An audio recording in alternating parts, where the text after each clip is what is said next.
विचार पुष्प या कार्यक्रमात आज आपण ऐकूया दोहा या छंदोबद्ध काव्याची उकल करून देणारा कार्यक्रम दोहावली.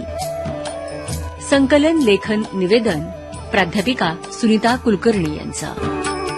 सातो सागर मैं फिरा, जम्बूद्वीप है पीठ, पर निंदा नाही करई, सो कोई बिरला दीठ. जगात परनिंदा न करणारा माणूस दुर्मिळच आहे. कबीर म्हणतात की मी पुष्कळ देशातून भ्रमण केले, पण निंदा न करणारा मला कोणी भेटलाच नाही. दुसऱ्याची टिंगल करणे, उपहास करणे, दुसऱ्याला नावं ठेवणे ही जणू जगाची रीतच आहे.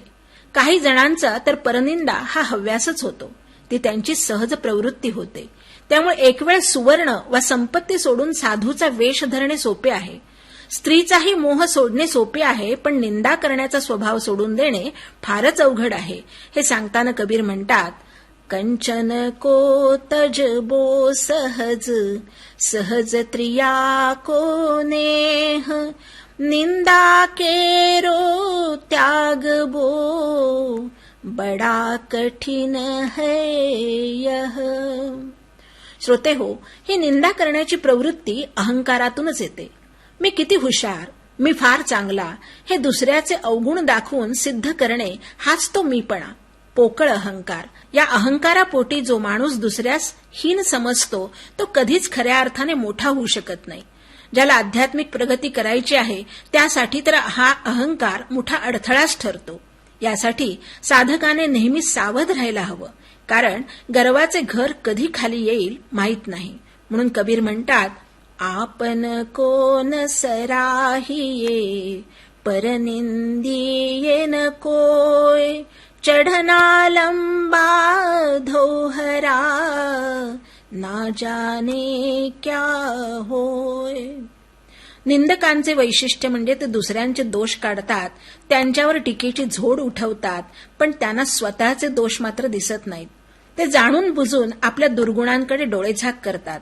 म्हणतात ना, दुसऱ्याच्या डोळ्यातील कुसळ दिसतं, पण स्वतःच्या डोळ्यातील मुसळ दिसत नाही. तशीच यांची अवस्था असते. याला उद्देशून कबीर म्हणतात, दोष पराया देखी के, चले हसंत हसंत, अपने चित्तन आवई, जिनको आदिन अंत. पण मग अशा निंदकांना आणि सर्वांनाच कबीर एक सावधगिरीचा इशारा देतात, कारण कोणाचे दिवस कसे पालटतील हे सांगता येत नाही. आपल्या पायाखाली तुडवल्या जाणाऱ्या गवताला आपण नेहमी तुच्छ समजतो, पण वाऱ्याबरोबर आलेली याच गवताची एखादी काडी किंवा छोटेसे कुसळ आपल्या डोळ्यात गेले तर आपल्याला खूप त्रास होतो. त्यामुळे कोणालाही गरीब किंवा क्षुद्र समजून त्याची निंदा अथवा अवहेलना करू नका. न जाणो आपल्याकडून अपमानित झालेली ही गरीब व्यक्ती जेव्हा उच्च पदाला जाईल तेव्हा आपणच केलेली निंदा आपल्याला त्रासदायक होऊ शकते. म्हणून कबीर म्हणतात, तीन काक बहुन निंदिये, पावतले जो होय, कबहू उडी आखो परई, पीर घनेरी होय. निंदकांचा धिक्कार करताना कबीर म्हणतात की हा निंदक हा नाक नसलेला अपशकुनी असतो. तो दुसऱ्याची दोषरूपी विष्ठाच खातो. तो दुसऱ्याचे चांगले गुण कधी ग्रहणच करत नाही, फक्त दोषच पाहतो. असे म्हणतात, एकदा श्रीकृष्णाने युधिष्ठिर व दुर्योधन या दोघांनाही सज्जन व कुटील लोकांची यादी करायला सांगितली. युधिष्ठिराला कोणीच दुर्जन वा कुटील दिसला नाही आणि दुर्योधनाला मात्र सगळेच दुष्ट व कुटील आढळले. हाच तो दृष्टिकोनातला आणि स्वभावातला फरक. म्हणून कबीर म्हणतात, निंदक तो है नाक बिन, निसदिन विष्ठा खाय, गुण छाडई अवगुण गहई, तिसका यही सुभाय. म्हणून कबीर सांगतात की मनुष्य कसाही असो त्याची निंदा करण्याची सवय सोडून द्या. निंदा करण्याने स्वतःचेच मन कलुषित होईल. त्यापेक्षा इतरांचा सन्मान करा, आदर द्या, त्यांना नमस्कार करा, मग ते कसेही असोत. कारण दुसऱ्यांबद्दल आदर बाळगणे, नम्रता बाळगणे हेच तर सज्जनपणाचे लक्षण आहे.